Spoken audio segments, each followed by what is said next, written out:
রোহিঙ্গাদের সাথে ঐতিহাসিক ইফতার, খাদ্য সহায়তা না কমানোর আশ্বাস জাতিসংঘ মহাসচিবের, 1 বছরের মধ্যে প্রত্যাবাসনের আশা ডক্টর ইউনূসের। যত তাড়াতাড়ি পারা যায় দুনিয়ার মানুষের উত্তর বোঝাগোনো যোগ্যই অন্যরাও নিজের থেকে গিয়ে বলতে আর দুনিয়ার মানুষের সব আরা করছুম আর ক্ষমতা আরাতে আসতে আনা পাইছুম। And they need the world's support following the massacres that took place in Arakan. বাংলাদেশের গলার কাটা এখন রোহিঙ্গারা, প্রতিদিনই বাড়ছে নিরাপত্তা ঝুঁকি, প্রত্যাবাসনে জাতিসংঘের উপর নির্ভরতা। কোন দলীয় সরকার এই রোহিঙ্গা ইস্যুর কোনো সমাধান দিতে পারবে না। আমাদের শেষ ভরসা বলতে পারেন ডক্টর মোহাম্মদ ইউনূস এবং জাতিসংঘের মহাসচিব। নারীর নিরাপত্তায় অন্তর্বর্তী সরকারকে দ্রুত ব্যবস্থার আহ্বান তারেক রহমানের, চিকিৎসা ও আইনি সহায়তায় সেল গঠন বিএনপির। অনেকটা জরিমানাতেই সীমাবদ্ধ ভোক্তা অধিদপ্তরের কার্যক্রম, আইনের ত্রুটিতে ন্যায্য অধিকার বঞ্চিত ভোক্তারা, বলছেন বিশেষজ্ঞরা। প্রবাসী আয়ে পিছিয়ে উত্তরের জনপদ রংপুর, রিক্রুটিং এজেন্সি না থাকা আর সরকারি দপ্তরগুলোর নিষ্ক্রিয়তাকে দুষছেন সংশ্লিষ্টরা।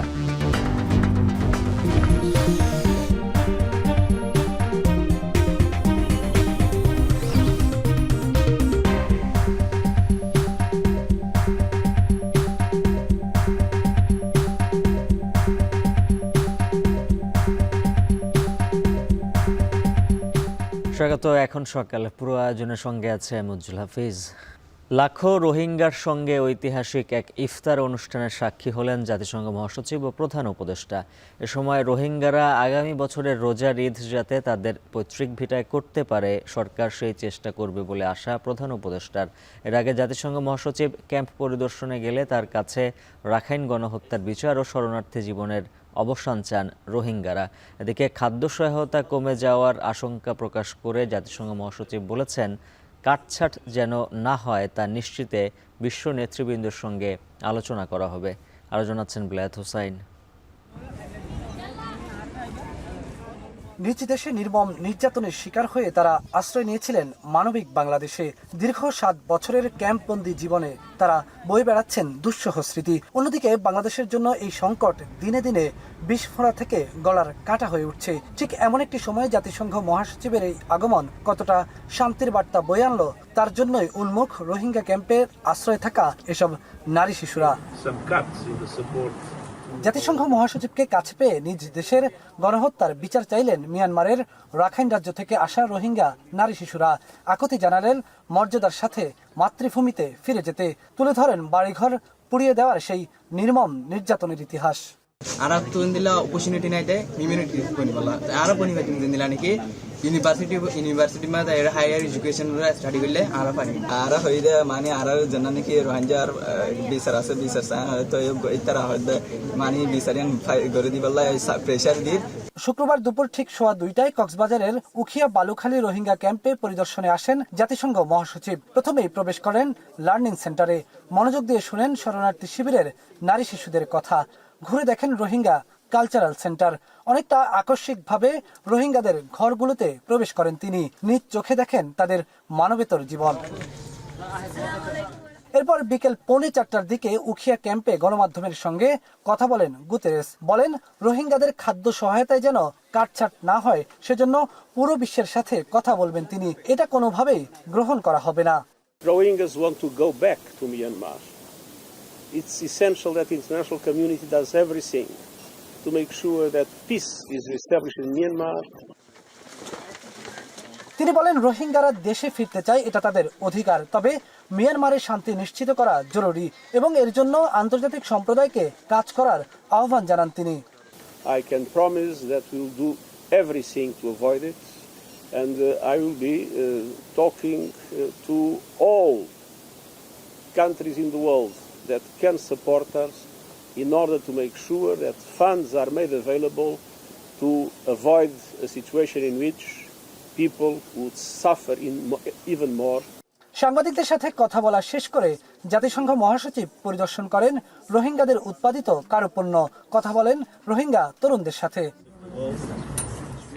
এর মধ্যেই কক্সবাজার শহরের কার্যক্রম শেষ করে বালুখালী ক্যাম্পে এসে জাতিসংঘ মহাসচিবের সাথে যুক্ত হন প্রধান উপদেষ্টা ডক্টর মোহাম্মদ ইউনূস। অংশ নেন 1 লাখ রোহিঙ্গাকে সাথে নিয়ে স্মরণীয় এক ইফতারে। লাখো এই রোহিঙ্গাদের উদ্দেশ্যে কথা বলেন অ্যান্তনিও গুতেরেস এবং ডক্টর মোহাম্মদ ইউনূস। দুজনেই তাদের অধিকার নিয়ে সোচ্চার ভূমিকা রাখার প্রত্যয় ব্যক্ত করেন। আর তো কে বোঝা হইতাম না চাই, আর ফুয়াশা বড় হইতো চা দাদা দাদির খবরের পাশে, নিজের ঘরের পাশে, আত্মীয় স্বজনের পাশে ইয়ানারা নফারিস। তারা অন্ধা দিয়ে অনুরোধ করছেন ইয়ান তাই বুঝে, তাহলে আরা বুঝে যে যত তাড়াতাড়ি পারা যায়, যত তাড়াতাড়ি পারা যায় দুনিয়ার মানুষের তো বোঝাগোনো যোগ্যই অন্যরাও নিজের থেকে গিয়ে বলতে আর দুনিয়ার মানুষের সব আরা করছম, আর ক্ষমতা আরাতে আছে আনা পাইছম। আল্লাহর কাছে দোয়া করি, আল্লাহর কাছে মোনাজাত করি আজিয়া ইউন দিয়ে আই ব্যাগুনে মিলি যেন সাম্যর এই ঈদ ফাইতান্ন সাম্যর ঈদ যেন ওনারা নিজের বাড়ির জায়গায় ঈদ করিতে পারেন। I met and spoke with many of you today and was inspired by your courage and moved by your determination. Many shared harrowing accounts of their ordeals in Myanmar and their journeys here. They want to go home. Myanmar is their homeland, and returning in a safe, voluntary and dignified manner is the primary solution for this crisis. So today and tomorrow I live like... আমার সামনে, পেছনে, ডানে বায়ে যতদূর চোখে যায় পুরোটা জুড়েই বিশাল এক ইফতারের আয়োজন, যেখানে অংশ নিয়েছেন 1 লাখের বেশি রোহিঙ্গা, যা গোটা পৃথিবীর ইতিহাসে এক অনন্য দৃষ্টান্ত। জাতিসংঘ মহাসচিবের সম্মানে বাংলাদেশের প্রধান উপদেষ্টা ডক্টর মোহাম্মদ ইউনূসের আয়োজনে বিশাল এই ইফতার মাহফিলে অংশ নিয়ে রোহিঙ্গারা বিভিন্ন প্লেকার্ড, ব্যানার প্রদর্শন করেছেন, বিচার চেয়েছেন রাখাইনে পরিচালিত গণহত্যার। আর এই ইফতার আয়োজনের মাধ্যমে গোটা পৃথিবীর কাছে শরণার্থী সংকট সমাধানে যেন এক আশার আলো দেখানো হলো। উখিয়ার রোহিঙ্গা ক্যাম্প থেকে বেলায়েত হোসাইন, এখন কক্সবাজার। বছরের পর বছর লাখ লাখ রোহিঙ্গার বোঝা টানতে টানতে শেষ পর্যন্ত বাংলাদেশের জন্য তারা হয়ে দাঁড়িয়েছে বিস্ফোরা। তবে শঙ্কা আছে যে কোনো মুহূর্তে আইন শৃঙ্খলার ভয়াবহ অবনতির। তবুও তাদের ফেরত পাঠাতে জাতিসংঘের দিকে তাকিয়ে থাকা ছাড়া বিকল্প দেখছে না বিশ্লেষকরা। অন্যদিকে খাদ্য সহায়তা কাটছাট না করার জাতিসংঘ মহাসচিবের প্রতিশ্রুতি বাস্তবায়ন চান রোহিঙ্গারা। বেলায়েত হোসাইনের আরও একটি প্রতিবেদন। এ তৃষ্ণা হয়তো মিটে যায় টিউবওয়েলের স্বচ্ছ কোমল পানিতে, কিন্তু ঘরে ফেরার যে আজন্ম তৃষ্ণা তা মেটাবে কে? বয়স যখন 7 থেকে 8 মাস, তখন নির্যাতনের শিকার বাবা মার সাথে সীমান্ত পাড়ি দিয়ে তারা আশ্রয় নিয়েছিলেন বাংলাদেশে। এখন তাদের বয়স 7 থেকে 8 বছর। রোহিঙ্গা ক্যাম্পে বড় হওয়া এই শিশুরা বলছেন তাদের মাতৃভূমিতে ফিরে যেতে মন চায়, কিন্তু অন্তরে জুলুমের ভয়। জুলুম করবে, গুলি মেরে ফেলবে আমাকে, চাই না। অনেক ইচ্ছা করে ফিরে যেতে আমাদের। এখন আসছি 12 বছর, দেড় সপ্তাহ আসছি। আমার মা বোনে জুলুম গেছে মগবাই। 2017 সালে সীমান্তে যে ঢল নেমেছিল রোহিঙ্গা জনগোষ্ঠীর, সরকারি হিসেবে এখন তা 13 লাখের মতো। যদিও বেসরকারি হিসেব বলছে বাংলাদেশে আশ্রিত রোহিঙ্গার সংখ্যা আরও কয়েক লাখ বেশি। যখনই প্রত্যাবাসনের আলোচনা ওঠে, তখনই রোহিঙ্গাদের দাবি নাগরিকত্ব আর ভিটামাটি বুঝিয়ে দিয়ে তাদেরকে নিতে হবে মর্যাদার সাথে। নিজের বাড়ি, নিজের আইডেন্টি কার্ড, মানি, নাগরিকত্ব সব দিতে হলে এখানে চলে যাবে। গলার কাটা হয়ে থাকা এই সংকট আরো কতদিন, কত মাস কিংবা কত বছর ধরে বয়ে যেতে হবে মানবিক বাংলাদেশকে। গত 7 মাসে 16টি অস্ত্র মামলায় 23 জন রোহিঙ্গাকে গ্রেফতার করেছে আর্ম পুলিশ। ক্যাম্পগুলোতে অস্ত্র ও মাদক ব্যবসার কথা এখন হরহামেশাই শোনা যায়। ঘটছে মানব পাচারের ঘটনাও। সব মিলিয়ে রোহিঙ্গাদের কারণে আইন শৃঙ্খলা পরিস্থিতির ভয়াবহ অবনতির শঙ্কা নিয়ে বাংলাদেশকে সহ্য করে যেতে হচ্ছে এই বিস্ফোরা। আমরা রাখতে বাধ্য হয়েছি হয়তোবা, বা আমরা উদারতা দেখেও তাদেরকে গ্রহণ করেছি সত্য, কিন্তু তাদের পরিচর্যা করার মতো সামর্থ্য আমাদের নাই। 1978 সালে তৎকালীন রাষ্ট্রপতি জিয়াউর রহমান রোহিঙ্গাদের আশ্রয় দিয়ে আবার ফেরত পাঠিয়ে দৃষ্টান্ত স্থাপন করেছিলেন। আর এখন জাতিসংঘের দিকে তাকিয়ে থাকা ছাড়া আর কোনো উপায়ও নেই। বর্তমান বিএনপির অবস্থা দিয়ে আমরা জিয়াউর রহমানকে বিচার করার চেষ্টা করি। কোনো দলীয় সরকার এই রোহিঙ্গা ইস্যুর কোনো সমাধান দিতে পারবে না। আমাদের শেষ ভরসা বলতে পারেন ডক্টর মোহাম্মদ ইউনূস এবং জাতিসংঘের মহাসচিব। তারা চেষ্টা করলে চীনকে এবং মার্কিন যুক্তরাষ্ট্রকে, ইউরোপিয়ান ইউনিয়নকে অনেকটা নৈতিকভাবে বাধ্য করতে পারবে যাতে করে এই রোহিঙ্গাদের প্রত্যাবাসনের একটা ব্যবস্থা তারা করে। কিন্তু দলীয় সরকারগুলি যদি ওনাকে ক্রমাগতভাবে এক ধরনের ইরিটেট করে যেতে থাকে, ডিস্টার্ব করে যেতে থাকে, ওনাকে কাজ করতে না দেয়, তাহলে বিলম্বিত হওয়ার সম্ভাবনাই বেশি।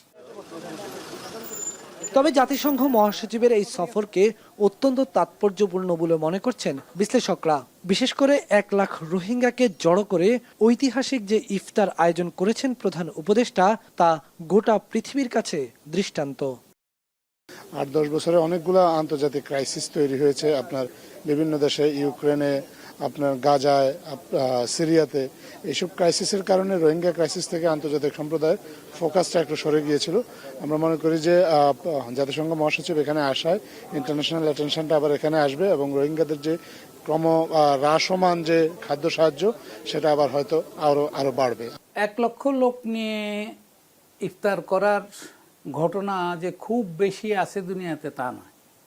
তাছাড়া 1 লক্ষ শরণার্থীকে নিয়ে ইফতার করার ঘটনা মনে হয় বিরল। এদিকে প্রত্যাবাসনের ইস্যু ছাড়াও আরেকটি বড় সংকট এখন রোহিঙ্গাদের খাদ্য বাজেটে কাটছাঁট করার সিদ্ধান্ত। তবে এ বিষয়ে জাতিসংঘ মহাসচিব যে প্রতিশ্রুতি দিয়ে গেলেন তার বাস্তবায়নই আপাতত জরুরি। Myanmar is their homeland. So today and tomorrow I live like জাতিসংঘ মহাসচিবের এই সফরে আবারও বিশ্ব মানচিত্রে নতুন করে আলোচনার জায়গা করে নিল ঝিমিয়ে পড়া রোহিঙ্গা ইস্যু। তবে দীর্ঘদিন ধরে বাংলাদেশ যে আশায় বুক বেঁধে আছে, বাংলাদেশের জন্য গলার কাটা রোহিঙ্গা সংকট সমাধান হবে, রোহিঙ্গারা মর্যাদার সাথে ফেরত যাবেন তাদের নিজ দেশে, সেটি কতটা আলোর মুখ দেখবে তা হয়তো সময় বলে দিবে। তবে আপাতত রোহিঙ্গাদের প্রত্যাশা জাতিসংঘ যাতে তাদের খাদ্য বাজেটে কোনো ধরনের কাটছাট না করে, অন্তত পক্ষে মৌলিক চাহিদা পূরণের জন্য তারা যাতে কোনো ধরনের অপরাধ প্রবণতার দিকে জড়িয়ে না পড়ে। অ্যান্তনিও গুতেরেস সদর দপ্তরে ফেরত গিয়ে তাদের এই মানবিক আবেদনগুলো ইতিবাচকভাবে তুলে ধরবেন জাতিসংঘ ফোরামে। উখিয়া রোহিঙ্গা ক্যাম্প থেকে বেলায়েত হোসাইন, এখন কক্সবাজার। বিএনপির ভারপ্রাপ্ত চেয়ারম্যান তারেক রহমান বলেছেন, বাংলাদেশের প্রতিটি কোণায় প্রত্যেক মা বোন কন্যা নিরাপত্তায় অন্তর্বর্তী সরকারকে অবশ্যই দ্রুত ব্যবস্থা ও আইন শৃঙ্খলা পরিস্থিতির উল্লেখযোগ্য উন্নয়ন করতে হবে। শুক্রবার ফেসবুকে এক পোস্টে তারেক রহমান বলেন, ধর্ষণের শিকার 8 বছর বয়সী শিশুর মর্মান্তিক মৃত্যু সকলকে হতবাক, লজ্জা এবং দুঃখে ফেলেছে। সারা দেশের ছোট শিশু এবং নারীদের কখনোই সহিংসতা, আক্রমণ এবং হয়রানির মুখোমুখি হওয়া উচিত নয়। ন্যায় বিচারের জন্য এই ধরনের ভয়াবহ অপরাধের শিকার ব্যক্তিদের সহায়তা করার জন্য তিনি যথাসাধ্য চেষ্টা করতে দৃঢ় প্রতিজ্ঞ বলেও জানান পোস্টে। এসব ঘটনায় চিকিৎসা সহায়তা এবং আইনি সহায়তার জন্য বিএনপির পক্ষ থেকে 2টি সেল গঠন করা হয়েছে বলেও জানান তারেক রহমান।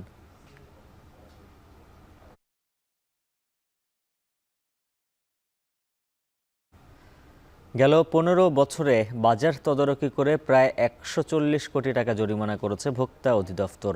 তাতে ভোক্তা অধিকার আদায়ের সূচকে উন্নতি হয়নি। সংশ্লিষ্টরা বলছেন, আইনের ত্রুটিতে এই ন্যায্য অধিকার থেকে বঞ্চিত হচ্ছেন ভোক্তারা। এদিকে ভোক্তার অধিকার নিয়ে কাজ করা বেসরকারি প্রতিষ্ঠানের দাবি অধিকার প্রতিষ্ঠায় স্বতন্ত্র প্রতিষ্ঠান বা পৃথক মন্ত্রণালয়ের। বিশ্ব ভোক্তা অধিকার দিবসে এ নিয়ে আরও জানাচ্ছেন শাহিনুল ইসলাম সাগর। মানুষকে হয়রানি করা, মানুষকে কিভাবে নিজের স্বার্থবান হওয়া যায়, এইটাই হলো এই দেশের লোকের কাজ, ব্যবসায়ীদের। আমার লাগে মনে করেন 100 লিটার, আমার কোম্পানি দিতেছে 20 লিটার, এই জন্য আমি কাস্টমারের সাইডের মধ্যে দিতে পারতেছি না। এখন ওই জন্য কাস্টমারের অনেক সময় ক্ষোভ থাকে আমাদের উপরে। এই বক্তব্যই জানান দেয় ব্যবসায়ের প্রতি ভোক্তার দৃষ্টিভঙ্গি কেমন। 50 টাকা, কিছুক্ষণ পর হয়তো 60 টাকা, কিছুক্ষণ পর 70 টাকা। সেই বাড়তি যে পয়সাটা, এই পয়সাটা আমাকে কে দিবে? এখানে ভোক্তা আইসা কোনো কমপ্লেন পাওয়ার মতন আমাদের এখানে কোনো জিনিস নাই। কিছু কিছু জায়গায় কিছু অনিয়ম হচ্ছে, এটা বোঝা যায়। ভোক্তা ব্যবসায়ীর পাল্টাপাল্টি অভিযোগের গন্তব্য কোথায় তার বেশ কটি উত্তর মেলে ভোক্তা অধিকার নিয়ে কাজ করা সরকারি প্রতিষ্ঠানের কাজের ওপর। দেশে ভোক্তার অধিকার সংরক্ষণে বেশ কয়েকটি সরকারি প্রতিষ্ঠান কাজ করলেও মূল দায়িত্ব ভোক্তা অধিকারের উপরেই। এই প্রতিষ্ঠান ভোক্তা আইন 2009 অনুযায়ী বাজার তদারকি, ভোক্তার অধিকার সংরক্ষণ, অপরাধের বিচার ও অভিযোগ নিষ্পত্তি করে থাকেন। কিন্তু প্রশ্ন হলো এরপরও ভোক্তা ন্যায্য অধিকার হারাচ্ছেন কেন? সমাজে আসলে ভোক্তারা তাদের অধিকার বঞ্চিতই আছে এবং নাগরিকেরা আছে বিধায় ভোক্তারাও তার একই একটা অস্তিত্ব হিসাবে তারাও বঞ্চিত আছে। কিছু ত্রুটি আছে, এটা অস্বীকার করা যাবে না। আমরা যেটা নেই প্রশাসনিক ব্যবস্থা, এটা মোবাইল কোর্ট বলার সুযোগ নেই। আমরা কোর্ট করবে বিচারক, আমরা কেউ বিচারক নই। আইনে ই-কমার্স, স্বাস্থ্যসেবা, টেলিকম, বাড়ি ভাড়া সহ সরকারি সেবা প্রতিষ্ঠানের অভিযোগের বিষয়ে উল্লেখ নাই, অথচ ই-কমার্স ও সেবা খাতের অভিযোগই শীর্ষে রয়েছে। একই সঙ্গে আইন প্রয়োগে রয়েছে দ্বৈতনীতি। বিদ্যমান আইনে অপরাধীর সর্বোচ্চ সাজা 3 বছর কারাদণ্ড সহ 2 লাখ টাকা জরিমানার বিধানও রয়েছে। তবে এত কিছু থাকলেও মামলা করার এখতিয়ার নাই অধিদপ্তরের। আবার এ বিষয়ে আদালতে মামলা করতে লাগবে ভোক্তা মহাপরিচালকের সুপারিশ। এখানে বা আইনে যেটা বলা আছে যে রেস জুডিকাটা, দ্বৈত বিচারে বাধা। এক অর্থে আবার আমারটা বিচার নয়, ওনারটা বিচার, সে দ্বৈত হয় না। কিন্তু পাবলিক তো ঠিকই দুইবার সে সাজার সম্মুখীন হচ্ছে। আইনের আশ্রয় লাভের অধিকার সকলের। এখানে আবার বলে দেওয়া আছে আমাদের কাছে না এসে কেউ আদালতে বিচার চাইতে পারবেন না। আইনের ফাঁকফোকরে বন্দী ভোক্তার অধিকার, বলছেন ভোক্তা অধিকার নিয়ে কাজ করা বেসরকারি প্রতিষ্ঠান। যারা ভোক্তার এই অধিকারগুলো নিয়ে কাজ করে, যে সরকারি প্রতিষ্ঠানগুলো, এদেরকে স্বতন্ত্র একটা প্ল্যাটফর্মে একটা আলাদা মিনিস্ট্রি হইতে পারে যদি বড় করে চিন্তা করা হয়। নিতান্ত যদি মিনিস্ট্রি না হয় তাহলে এটা স্বতন্ত্র সংবিধিবদ্ধ প্রতিষ্ঠান, কমিশন হওয়া দরকার, যেমন দুদক। বিগত কয়েক বছরের ভোক্তা অধিদপ্তরের প্রতিবেদনে দেখা যায় নিয়মিতই বাড়ছে অভিযোগ, যা নিষ্পত্তিতে বাড়তি সময় লাগছে। সাথে রয়েছে জনবল সংকট। তবে এর মাঝে ভোক্তা আইন প্রতিষ্ঠার পর গেল 15 বছরে বাজার তদারকিতে জরিমানা আদায় হয়েছে প্রায় 140 কোটি টাকা। আর বাজারে অভিযানের সংখ্যা ও অভিযোগের পরিমাণ ছাড়িয়েছে কয়েক লাখ। দেশের অনেক ভোক্তাই এখন অভিযোগ জানাতে পারেন না নানাবিধ কারণে। অভিযোগ করতে একদিকে যেমন লাগে কাগজপত্র, অন্যদিকে সেটা প্রমাণ করতে লাগে প্রমাণাদিও। স্বাভাবিকভাবেই ভোক্তা যখন কোনো পণ্য কেনেন তখন তিনি নিশ্চয়ই প্রতারিত হওয়ার জন্য আগাম প্রস্তুতি রাখেন না, ফলে কাগজ সংরক্ষণ করে থাকেন না। অন্যদিকে দেশের যে ব্যবসায়ীরা রয়েছেন তারা বিক্রয় শেষে বিক্রয় রসিদ দেওয়ার যে কথা রয়েছে সেটিও ঠিকমতো দেন না। দেশের যে ভোক্তা আইন রয়েছে সেই আইন দিয়েও ভোক্তা অধিকার প্রতিষ্ঠা করার জন্য পর্যাপ্ত নয় বলে বলছেন আইন বিশেষজ্ঞরা। এসব ত্রিমুখী দান্দিকতায় ভোক্তা তার অধিকার খোয়াচ্ছেন কিনা সেটি একটি বড় প্রশ্নই থেকে যায়। শাহিনুল ইসলাম সাগর, এখন, ঢাকা। প্রবাসী আয়ে ভর করে যেখানে আমূল বদলে গেছে দেশের দক্ষিণ জনপদের অনেক জেলা, সেখানে রংপুরের তরুণদের কাছে তা এখনও অধরা। গেল 1.5 দশকে বিদেশে কোটি মানুষের কর্মসংস্থান হলেও রংপুর থেকে এ সংখ্যা এখনও 40,000-এর নিচে। বিভাগের রিক্রুটিং এজেন্সি না থাকা, অতিরিক্ত অভিবাসন ব্যয়, শ্রমবাজার সম্পর্কে ধারণা না থাকা সহ এ খাতের সরকারি দপ্তরগুলো নিষ্ক্রিয়তা উত্তর জনপদকে ক্রমশ পিছিয়ে দিচ্ছে বলে মত বিশেষজ্ঞদের। আরও জানাচ্ছেন মোকাররম হোসাইন।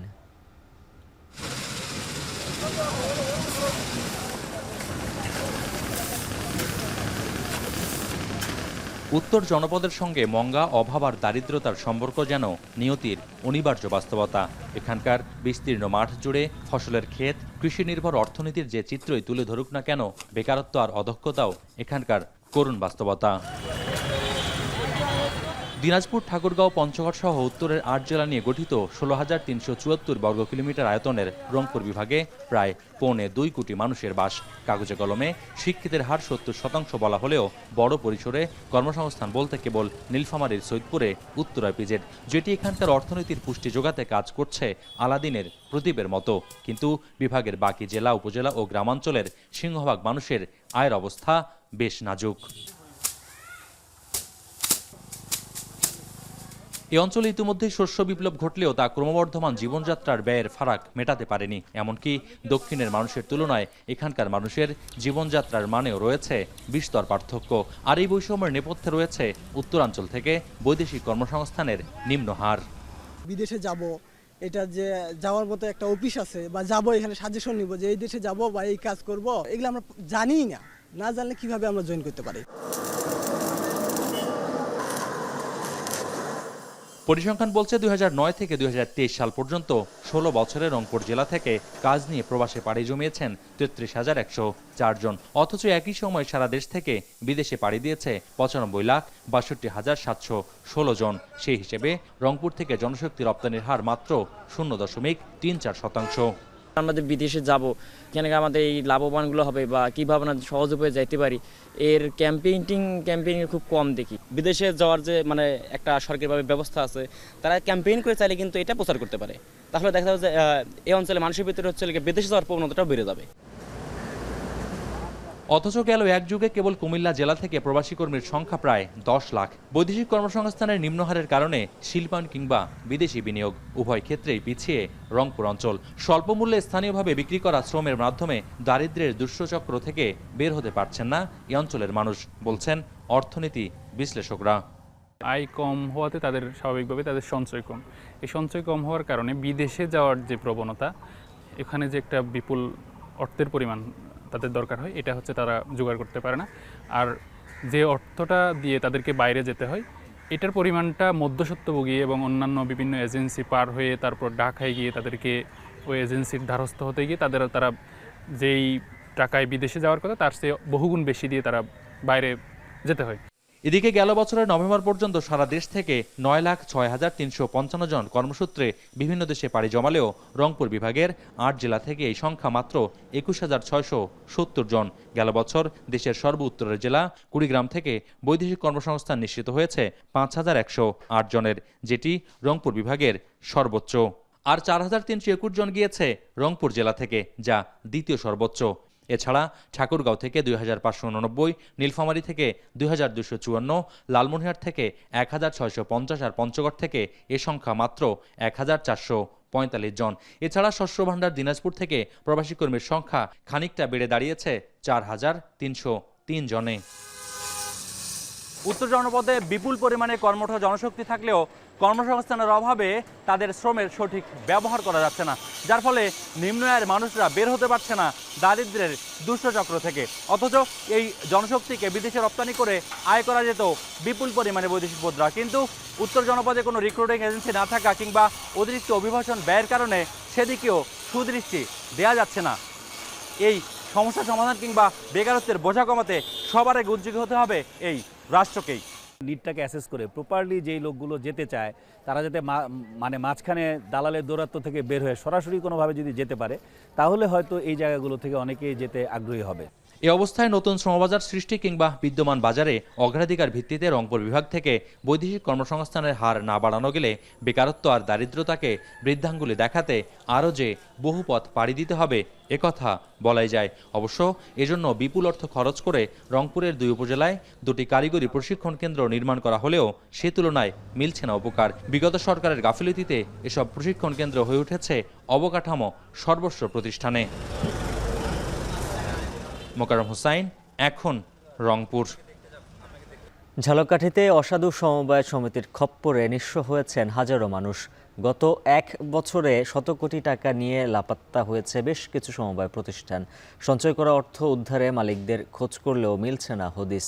গ্রাহকদের টাকা ফেরত দিতে তদন্ত কমিটি গঠন করা হলেও নেই দৃশ্যমান কোনো অগ্রগতি। ঝালকাঠি থেকে আলামিন তালুকদারের প্রতিবেদনে বিস্তারিত। ঝালকাঠি সদর উপজেলার কীর্তিপাশা ইউনিয়ন, এখানকার অধিকাংশ মানুষের জীবিকার অন্যতম মাধ্যম পেয়ারা চাষ ও কৃষিকাজ। এসব খেটে খাওয়া মানুষের সরলতার সুযোগ নিতে ব্যাঙের ছাতার মতো গড়ে উঠেছে অসংখ্য সমবায় সমিতি। এদের উদ্দেশ্য সহজে দ্বিগুণ মুনাফার লোভ দেখিয়ে মানুষের পরিশ্রমের টাকা হাতিয়ে নেওয়া। কৃত্তিপাশা ইউনিয়নের ডুমরিয়া গ্রামের শেকর সঞ্চয় ও ঋণদান সমবায় সমিতির মালিক সুমন মজুমদার সদস্যদের প্রায় 25 কোটি টাকা আত্মসাৎ করে এখন লাপাত্তা। কিছুদিন আগেও ভাঙা টিনের ঘরে বসবাস করা সুমন মজুমদার লাখ লাখ টাকা ব্যয়ে গড়ে তুলেছেন বিশাল ভবন। এছাড়া সমিতির শেয়ার হোল্ডারদের নামে 7 বিঘা জমি ও ডুমুরিয়া বাজারে সমিতির কার্যালয়ের দ্বিতল ভবন নির্মাণ করা হয়েছে। এই সমিতি 5 বছরে দ্বিগুণ লাভ দেওয়ার প্রলোভন দেখিয়ে প্রায় 5 শতাধিক গ্রাহকের টাকা হাতিয়ে নিয়েছে। আত্মসাৎ করবে এটাই তাদের চিন্তাধারা ছিল, জনকল্যাণের জন্য তারা কিছু করে নাই। আমার এই কাজ করিয়ে 2 লক্ষ টাকা জমা করলাম। দেব বলতে বলতে পরবর্তীতে একদিন দেখা গেছে যে হাওয়া হইয়া চলে গেছে। যে ব্যক্তি 500 টাকার বাজার কোন গিয়ে ঠিক মতো খাইতে পারতে না, হে একটা 2 তলা বিল্ডিং করে ফেলাইছে। শিকড় সমবায় সমিতির মতো প্রতারণার ফাঁদে পড়ে শুধুমাত্র কৃত্তিপাশা ইউনিয়নেই নিঃস্ব হয়েছেন কয়েক হাজার গ্রাহক। সঞ্চয়কারীদের শ্রম ও ঘামের সঞ্চিত প্রায় 100 কোটি টাকা হাতিয়ে নেয়া এসব সমিতির অফিসে এখন ঝুলছে তালা। এতে দিশেহারা সঞ্চয়কারীরা। কোটি কোটি টাকা নিয়ে হাওয়াই গেছে। আমরা ফকির, এলাকা ফকির। এখন টাকা তো রাখছি যে 5 বছরে ডাবল দেবে। গরু বাছুর বিক্রি করে গিয়ে অনেকে রাখছে, সেই টাকাগুলো নিয়ে তারা পালাই গেছে, অনেকেই পাইতেছে না, অনেক মানুষ এখন পথে বয়ে গেছে। এদিকে অভিযোগের ভিত্তিতে উপজেলা সমবায় অফিসের পক্ষ থেকে গঠন করা হয়েছে তদন্ত কমিটি। বেশ কয়েকটি সমিতিকে ঝুঁকিপূর্ণ হিসেবে চিহ্নিত করা ছাড়া এ তদন্ত কমিটির নেই উল্লেখযোগ্য কোনো অগ্রগতি। ইতিমধ্যে অনেকগুলো সমিতির বিরুদ্ধে আমরা ব্যবস্থা নিয়েছি এবং পাশাপাশি কিছু সমিতির বিরুদ্ধে তদন্ত কার্যক্রম এখনো চলমান আছে। কিছু অসাধু সমবায় তারা টাকা পয়সা নয়ছয় করছে, এটা নিয়ে আমরা ইতিমধ্যে তদন্ত প্রতিবেদন করার জন্য লোক নিয়োগ করছি। ঝালকাঠি জেলায় নিবন্ধিত সমবায় সমিতির সংখ্যা 491টি। এর মধ্যে 14টি সমিতিকে ঝুঁকিপূর্ণ হিসেবে চিহ্নিত করা হয়েছে, কিন্তু বাস্তবে ঝুঁকিপূর্ণ এসব সমিতির সংখ্যা আরও বেশি। আল আমিন তালুকদার, এখন ঝালকাঠি। সরবরাহ ভালো থাকায় খুলনার বাজারে কমেছে মাছের দাম। গেল সপ্তাহের তুলনায় সব ধরনের মাছের দাম কমেছে 20 থেকে 50 টাকা পর্যন্ত। চাহিদা অনুযায়ী মিলছে সামুদ্রিক ও চাষের মাছও। সরবরাহ দরদাম নিয়ে বিস্তারিত জানাতে নগরীর রূপসা পাইকারি মাছ বাজার থেকে যুক্ত আছেন সহকর্মী রামিম চৌধুরী। রামিম, জানাবেন কোন মাছ কত দরে বিক্রি হচ্ছে?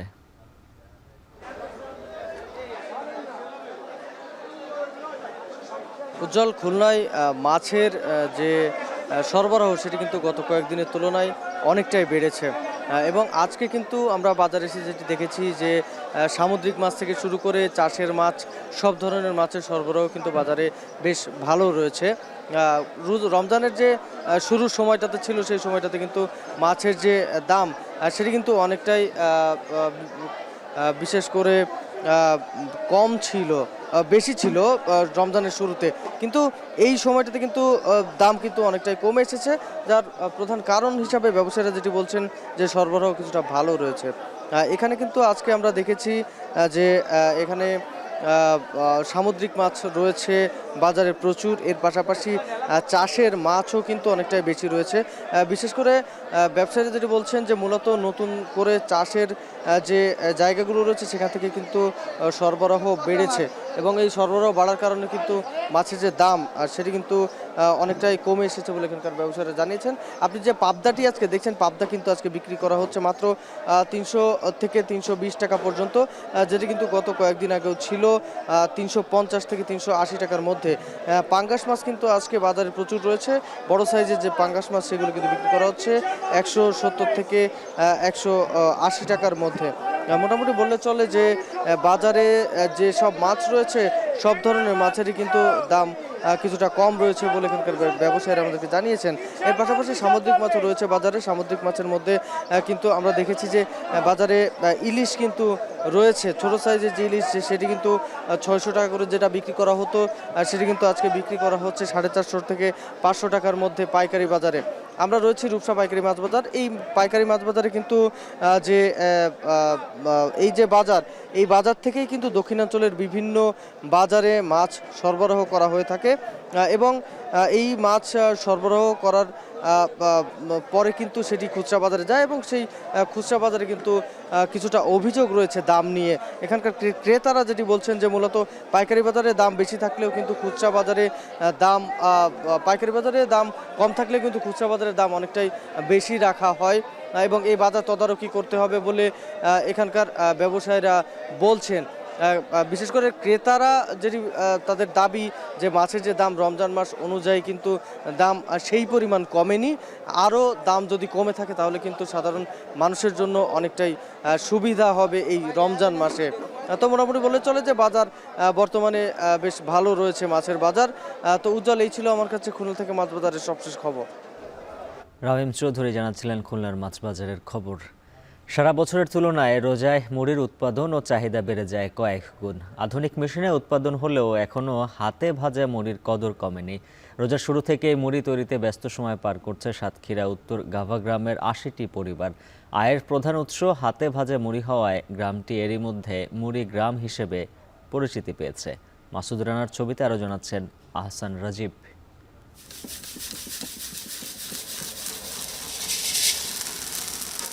প্রতিদিন ভোর থেকে শুরু হয় মুড়ি তৈরির কাজ।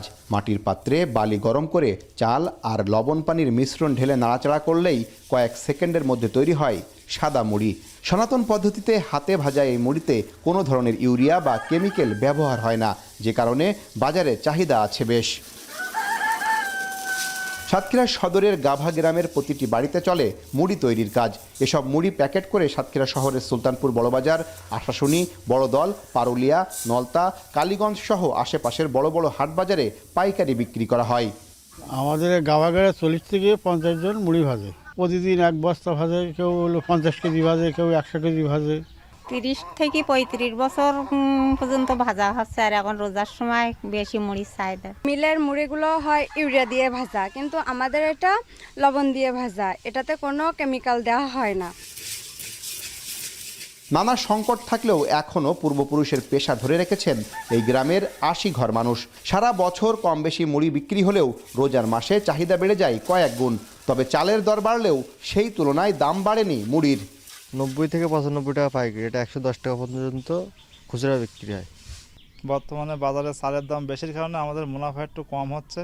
এটা আমরা বিভিন্ন বাজারে বিভিন্ন দরে বিক্রি করি, 90 টাকা করে পাইকারি আমরা বিক্রি করি। এটা সরকারে যদি সেইভাবে আমাদের একটু ইয়ে করতো, সহযোগিতা করে, তাহলে আমরা আরও আগ্রহ করি এই কাজটা করতে পারি, মুড়িটা ভালো ভাজতে পারি। হাতে তৈরি মুড়ির স্বাদের কারণে বেশ সুনাম রয়েছে। তবে অনেক অসাধু ব্যবসায়ী মেশিনে ইউরিয়া মিশ্রিত মুড়ি উৎপাদন করে হাতে ভাজা মুড়ি বলে বিক্রি করে প্রতারণা করছে। হাতে ভাজা মুড়ির স্বাদ ভালো, এই কারণে হাতে ভাজা মুড়ির স্বাদ ভালো বিধে আমরা হাতে ভাজা মুড়ি নিতে আইছি। কোনো মেডিসিন ব্যবহার হয় না, আর এই কলে ভাজা ওই করে ওতে অনেক কিছু দেয়, ওটা হলো ভেজাল। চাহিদা এখন এই রোজার রমজান মাসে চাহিদা হাতে ভাজা মুড়িটাই চাহিদা। বর্তমানে মেশিনে ভাজা মুড়ির বাজার দখল আর দক্ষ মুড়ি তৈরির কারিগরের সংখ্যা কমায় এই শিল্পটি হারিয়ে যেতে বসেছে। আহসান রাজীব, এখন সাতক্ষীরা। রাশিয়া ইউক্রেন যুদ্ধ বন্ধের বিষয়ে পুতিনের সঙ্গে ফোনে ফলপ্রসূ আলাপ হয়েছে বলে জানিয়েছেন মার্কিন প্রেসিডেন্ট ডোনাল্ড ট্রাম্প। এ সময় কুরস্ক অঞ্চলে থাকা ইউক্রেনীয় সেনাদের মুক্ত করে দিতে রাশিয়ার কাছে অনুরোধ জানান ট্রাম্প। জবাবে ইউক্রেনকে আত্মসমর্পণের শর্ত দেন রুশ প্রেসিডেন্ট ভ্লাদিমির পুতিন। পরে সামাজিক যোগাযোগ মাধ্যম ট্রুথ সোশ্যালের এক পোস্টে ট্রাম্প জানান, ভয়াবহ ও রক্তাক্ত এই যুদ্ধের অবসান ঘটানোর একটি ভালো সুযোগ তৈরি হয়েছে। যদিও ইউক্রেনের প্রেসিডেন্ট জেলেনস্কির অভিযোগ, কূটনৈতিক আলোচনা দীর্ঘমেয়াদী করে যুদ্ধ চালিয়ে যেতে চান পুতিন ইচ্ছে করে যুদ্ধের রেশ টানছেন। এদিকে 30 দিনের যুদ্ধবিরতির মার্কিন প্রস্তাব ইউক্রেন সাদরে গ্রহণ করলেও রাশিয়া জুড়ে দিয়েছে বেশ কিছু শর্ত। গেল ফেব্রুয়ারিতে অন্তত 1.5 লাখ নতুন কর্মী কাজের সুযোগ পেলেও যুক্তরাষ্ট্রের শ্রমবাজারে মন্দার আভাস দিচ্ছে ব্রিটিশ সংবাদ মাধ্যম ইকোনমিস্ট। এরই মধ্যে ফেডারেল রিজার্ভ চেয়ার জেরোম পাওয়েল সতর্ক করেছেন, এর নেতিবাচক প্রভাব পড়তে পারে মার্কিন অর্থনীতিতে। সিবিএসএ নিউজ বিশ্লেষণ বলছে, নয়া মার্কিন প্রেসিডেন্টের কর্মী ছাঁটাইয়ের বিপরীতে কমছে নতুন কর্মসংস্থানের সুযোগ। কেন্দ্রীয় ব্যাংক জানাচ্ছে কঠোর হতে পারে যুক্তরাষ্ট্রের মুদ্রানীতিও। সতীর্থ কর্মকারের প্রতিবেদন। শিক্ষা থেকে বিজ্ঞান, কর্মী ছাঁটাই আর বরাদ্দ কমানোর মিশন নিয়ে এক সেক্টর থেকে অন্য সেক্টরে ছুটছেন মার্কিন প্রেসিডেন্ট ডোনাল্ড ট্রাম্প। গেল ফেব্রুয়ারির 27 তারিখ আবহাওয়া দপ্তরের 800-র বেশি কর্মীকে একদিনের নোটিশে চাকরিচ্যুত করেছে বর্তমান প্রশাসন। বিশেষ করে গবেষণা ও উদ্ভাবন খাতে বরাদ্দ কমানোয় চটেছেন ক্যালিফোর্নিয়াবাসী। এরই জেরে সম্প্রতি সান ফ্রান্সিসকো শহরে বিক্ষোভ করেছেন হাজার হাজার কর্মী। I can tell you that what I see happening there right now to my colleagues is gut-wrenching. It is absolutely horrible. And Ted Cruz is advocating for a 2/3 cut to the NSF budget. Science is being destroyed by the current administration, and my wife and I are protesting more and more. ক্ষমতায় আসার পর মার্কিন উদ্ভাবকদের বিশ্বব্যাপী জলবায়ু মূল্যায়ন সংক্রান্ত সভায় যোগদানের বিষয়ে নিষেধাজ্ঞা আরোপ করেছেন ট্রাম্প। ছাঁটাই করেছেন ন্যাশনাল ফুড ইনস্টিটিউট অ্যান্ড এগ্রিকালচারের অসংখ্য কর্মীকে। এমন প্রেক্ষাপটে যুক্তরাষ্ট্রের শ্রমবাজার নিয়ে উদ্বেগজনক প্রতিবেদন প্রকাশ করেছে দ্য ইকোনমিস্ট। সেখানে বলা হচ্ছে, গেল ফেব্রুয়ারিতে 1.5 লাখ মানুষের কর্মসংস্থান হলেও এই সংখ্যা ইঙ্গিত করে মার্কিন শ্রমবাজারে ভাটা পড়েছে। প্রতিবেদনে উল্লেখ করা হয়, গেল মাসে বেকারত্বের হার বেড়ে দাঁড়িয়েছে 4.1%। সিবিএস নিউজ জানায়, গেল ডিসেম্বরে 3,23,000 নতুন চাকরির সুযোগ বন্ধ হয়ে যাওয়ার পরই শ্রমবাজারে ভাটা পড়ে। 2025-এর শুরুতেও এর রেশ অব্যাহত আছে। এদিকে মন্দার শঙ্কায় থাকা মার্কিন অর্থনীতিকে চাঙ্গা করতে সুদের হার বাড়ানোর বিষয়ে এখনো কোনো সিদ্ধান্ত নেয়নি কেন্দ্রীয় ব্যাংক। তবে ফেডারেল রিজার্ভের চেয়ার জেরোম পাওয়েল বলেছেন, কর্মসংস্থান কমে গেলেও দ্রব্যমূল্য এখনও স্থিতিশীল আছে। তবে বাণিজ্য, অভিবাসন, রাজস্ব ও মুদ্রানীতিতে নিয়ন্ত্রণ বাড়ানোর পরিকল্পনা আছে বর্তমান প্রশাসনের। For inflation has come down a long way from its mid-2022 peak above 7%, without a sharp increase in unemployment. A historically unusual and most welcome outcome. While progress in reducing inflation has been broad-based, 18 ও 19 March অনুষ্ঠিতব্য বৈঠকে Trump প্রশাসনের প্রথম 2 মাসে মুদ্রাস্ফীতি, কর্মসংস্থান, প্রবৃদ্ধি এবং সুদের হার সংক্রান্ত প্রতিবেদন হাজির করবেন মার্কিন নীতি নির্ধারকরা। তবে সুদের হার 4.25% থেকে 4.5% সীমাবদ্ধ রাখার পরিকল্পনায় বদল আনতে চায় না কেন্দ্রীয় ব্যাংক। সতীর্থ কর্মকার, এখন বিশ্ব। মানবতাবিরোধী অপরাধের দায়ে ফিলিপিন্সের সাবেক প্রেসিডেন্টকে আটক করে আন্তর্জাতিক অপরাধ আদালত প্রমাণ করেছে, হাই প্রোফাইল অপরাধীকে বিচারের আওতায় আনার সক্ষমতা আছে সংস্থাটির। বিশ্লেষকরা মনে করেন, রদ্রিগো দুটার্তের মামলা সঠিকভাবে পরিচালনা করতে পারলে আন্তর্জাতিক পরিসরে অপরাধ আদালতের গ্রহণযোগ্যতা বাড়বে। নেদারল্যান্ডসের রাজধানী হেগে অবস্থিত আন্তর্জাতিক অপরাধ আদালতের ডিটেনশন সেলের দৃশ্য এটি। এমন একটি সেলেই রাখা হচ্ছে ফিলিপিন্সের সাবেক প্রেসিডেন্ট রদ্রিগো দুতার্তেকে। বর্তমানে উপকূলবর্তী এই ডিটেনশন সেন্টারে অবস্থান করছেন যুদ্ধাপরাধের দায়ে আটক কসোভোর সাবেক প্রেসিডেন্ট হাসিম থাচি, বসনিয়ায় গণহত্যার সাথে জড়িত রাটকো মলাদিক এবং সুদান, মালি ও মধ্য আফ্রিকার মিলিশিয়া বাহিনীর কয়েকজন নেতা। 2016 থেকে 2022 পর্যন্ত ফিলিপিন্সের রাষ্ট্রপ্রধানের দায়িত্ব পালনকালে মাদক বিরোধী অভিযানের সময় মানবাধিকার লঙ্ঘনের অভিযোগে মঙ্গলবার ম্যানিলা থেকে রদ্রিগো দুতার্তেকে আটক করা হয়। বুধবার তাকে হস্তান্তর করা হয় আন্তর্জাতিক অপরাধ আদালত বা আইসিসির ডিটেনশন সেলে। আইসিসির তদন্ত প্রতিবেদনে বলা হচ্ছে, কথিত এই মাদক বিরোধী অভিযানের নামে বহু মানুষকে বিচার বহির্ভূতভাবে হত্যার নির্দেশ দিয়েছেন রদ্রিগো দুতার্তে। 2023-এর মার্চে মানবতা বিরোধী যুদ্ধাপরাধ ও গণহত্যার দায়ে রুশ প্রেসিডেন্ট ভ্লাদিমির পুতিনের বিরুদ্ধে গ্রেফতারি পরোয়ানা জারি করে আন্তর্জাতিক অপরাধ আদালত। 2024-এর নভেম্বরে গ্রেফতারি পরোয়ানা জারি হয় ইসরায়েলি প্রধানমন্ত্রী বেনিয়ামিন নেতানিয়াহু ও তৎকালীন প্রতিরক্ষা মন্ত্রীর বিরুদ্ধে। গেল ফেব্রুয়ারিতে আন্তর্জাতিক বিচার প্রক্রিয়াকে প্রশ্নবিদ্ধ করার দায়ে আইসিসির ওপর নিষেধাজ্ঞা আরোপ করেন মার্কিন প্রেসিডেন্ট ডোনাল্ড ট্রাম্প। যদিও তখন নেতানিয়াহুকে সমর্থন দিতে ট্রাম্প এই সংক্রান্ত নির্বাহী আদেশে স্বাক্ষর করেছেন এমন অভিযোগ ওঠে নানা মহলে। ট্রাম্পের এই প্রতিক্রিয়ার পর আন্তর্জাতিক অপরাধ আদালতের গ্রহণযোগ্যতা ও ক্ষমতার সীমাবদ্ধতা নিয়ে শুরু হয় নতুন বিতর্ক। আইসিসির বিধান অনুযায়ী গ্রেফতারি পরোয়ানা জারি আছে এমন কোনো ব্যক্তি যদি সংস্থাটির সদস্য রাষ্ট্রে ভ্রমণ করেন, তাকে আটক করে আইসিসির কাছে হস্তান্তর করতে হবে। কিন্তু রাশিয়া, ইসরায়েল বা যুক্তরাষ্ট্রের মতো দেশ যদি আন্তর্জাতিক অপরাধ আদালতের তোয়াক্কা না করে, তাহলে এই আদালতের সক্ষমতা নিয়ে প্রশ্ন ওঠাই স্বাভাবিক। যদিও বিশ্লেষকরা বলছেন, ফিলিপিন্সের সাবেক রাষ্ট্রপ্রধানকে বিচারের আওতায় আনতে পারলে আইসিসি তার সক্ষমতা প্রমাণ করার সুযোগ পাবে। পাশাপাশি ভুক্তভোগী দেশ, প্রতিষ্ঠান বা ব্যক্তির আস্থা অর্জনেও সফল হবে সংস্থাটি। I think it's a big moment for the ICC because, as we know, the court has been through a couple of months that were really difficult. It is currently under US sanctions, which threaten to halt or at least diminish its operations across the world. Well, it means that international justice is not just a West Western construct. It's not just a Western idea, it's universal. Whether you're one from Asia or you're one from the Americas or you're one from Europe, you are bound by international criminal justice under the Rome Statute. তবে শেষ পর্যন্ত আন্তর্জাতিক অপরাধ আদালত ফিলিপিন্সের সাবেক president Rodrigo দুতার্তেকে বিচারের আওতায় আনতে পারলে সংস্থাটির সক্ষমতা নিয়ে ওঠা বিতর্ক কিছুটা হলেও প্রশমিত হবে বলে মনে করছেন আইন বিশেষজ্ঞরা। সতীর্থ কর্মকার, এখন বিশ্ব। মাশরাফি থেকে সাকিব, ক্রিকেটার থেকে রাজনৈতিক ব্যক্তি বনে গিয়ে বিতর্কিত হওয়ার বিষয়টি ভালোভাবে নিচ্ছে না উঠতি বয়সী ক্রিকেটাররা। তারা বলছেন, যাদেরকে আদর্শ মেনে ক্রিকেটে হাতেখড়ি, তাদের এমন পরিণতি মেনে নেয়ার মতো নয়। ভবিষ্যতে ক্রিকেটারদেরকে এখান থেকে শিক্ষা নেয়ার কথা বলছেন ক্রীড়া সংগঠকরা। আরও জানাচ্ছেন তাসওয়ান নাফি। বাংলাদেশ ক্রিকেটে কিংবদন্তির তকমা পাওয়া 5 জন ক্রিকেটার, তাদেরকে পঞ্চ পাণ্ডব বলে থাকেন। তাদের মধ্যে এখন মাঠের ক্রিকেটে উপস্থিত রয়েছেন মুশফিক, মাহমুদুল্লাহ এবং তামিম ইকবাল। বাকি 2 জন ক্রিকেটার সাকিব এবং মাশরাফি। রাজনৈতিক নানা বিতর্কের কারণে মাঠের বাইরে রয়েছেন এই 2 জন। তবে তাদেরকে আদর্শ মানেন ভবিষ্যৎ ক্রিকেটাররা, যারা এখন উঠতি বয়সে রয়েছেন, ভবিষ্যতে তাদের মতো হতে চান। এখন প্রশ্ন হলো, তাদেরকে নিয়ে উঠতি বয়সের ক্রিকেটারদের ভাবনাটা কি, সেটাই জানার চেষ্টা করব আজ।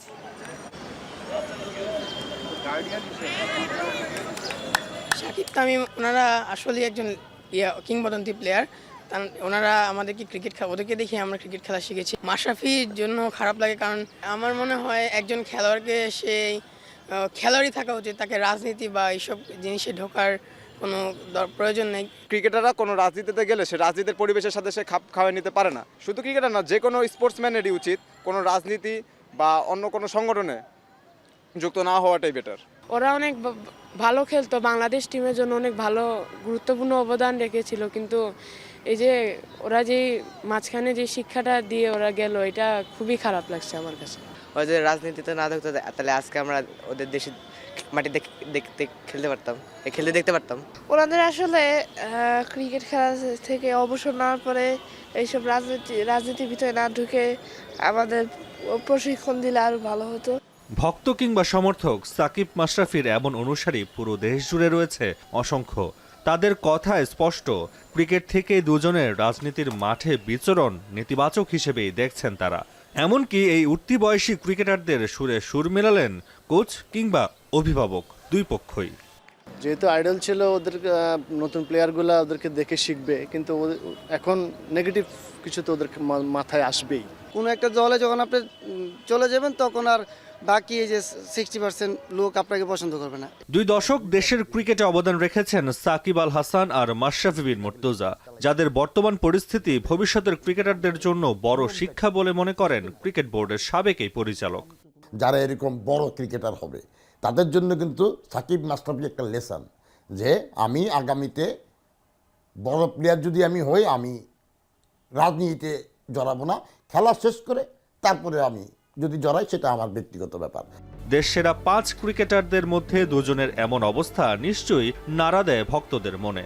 তবে এ থেকে শিক্ষা নিয়ে অদূর ভবিষ্যতে তারকা ক্রিকেটারদের এ ধরনের সিদ্ধান্ত নিতে সতর্ক থাকার আহ্বান সংশ্লিষ্টদের। তাসওয়ান নাফি, এখন, ঢাকা। এখন সকাল শেষ করার আগে শিরোনামগুলো জানিয়ে দিচ্ছে আরও একবার।